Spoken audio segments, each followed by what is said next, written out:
Looking back, the 1950s are viewed fondly in relation to horror movies, marking the genre's gradual shift away from its gothic trappings while becoming bolder in terms of blood, sex, and taboo.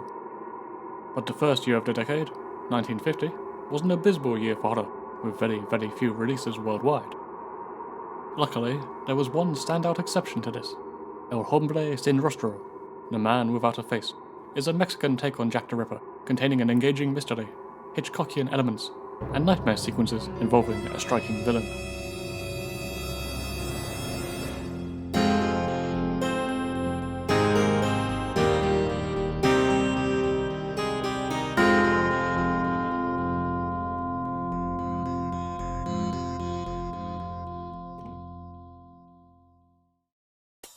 A police investigator named Juan Carlos has been tasked with catching an elusive and very brutal serial killer.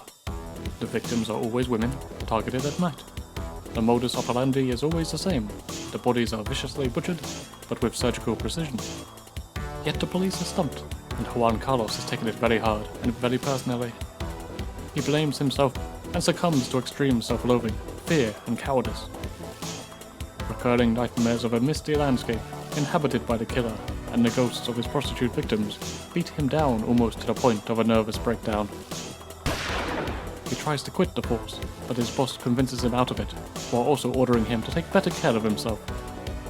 Juan Carlos proceeds to give the case one last shot, and attempts to conquer his own personal demons with the help of a friendly doctor.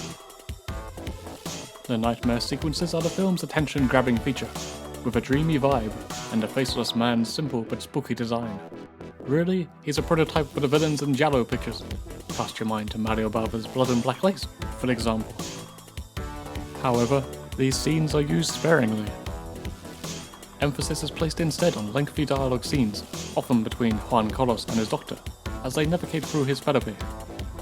Aided by a mysterious and intense award-winning soundtrack, the dialogue never becomes a slog, as revelations about the case and Juan Carlos' insecurities are continuously fed to the audience. Alfred Hitchcock was on my mind while watching the film. No, not like that. Of course, we know Hitchcock already blessed us with his own wonderful Jack the Ripper film back in the 1920s, but the focus on psychoanalysis is very reminiscent of Hitchcock's 1945 film Spellbound. There is another very strong link to the works of old Alf, but it can't be discussed without diving deep into spoiler territory. So, if you want to avoid spoilers, skip ahead to this timecode now. It is gradually revealed that Juan Carlos has some pretty serious mummy issues, which is a major source of his deep-rooted problems. Once upon a time, he almost got married, but the relationship was torn apart by his overbearing, controlling, and manipulative mother, who wanted to keep her son to herself, and fought his lover, and all women are nothing but thieves and cheap sluts. This mentality seeps into Juan, whose own views on the dead prostitutes has been littered with sexual repression.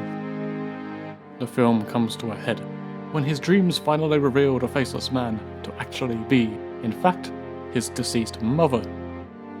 The doctor concludes that Juan Carlos is suffering from a split personality, and when his sexual repressions are triggered, he becomes a murderous iteration of his mother.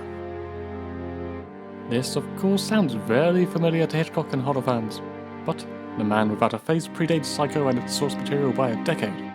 It also predates the work of serial killer Ed Gein, who was a big influence on the novel. Now, I'm not claiming Hitchcock or Robert Bloch stole from this film, I just think it's an interesting parallel, and the two films make a thrilling double bill. The ending and Juan Carlos are both treated more sympathetically than Norman Bates, which shows two very different but effective ways of showing a similar tale. The scariest element of this film, however, is trying to bloody track it down. I searched far and wide, high and low. In the end, I found a copy in its original language on a Russian website. It was a crappy VHS copy recorded off of TV, complete with audio and visual glitches, the TV channel's watermark, and advert breaks. I found English subtitles from an equally dodgy website and managed to splice the two together. I'm grateful to find any copy, but I really hope The Man Without a Face gets the proper release it deserves. There are plenty of companies out there doing great work restoring old films for Blu-ray release. Arrow, Eureka, etc. Hopefully one day one of them turns their attention to this criminally underseen work.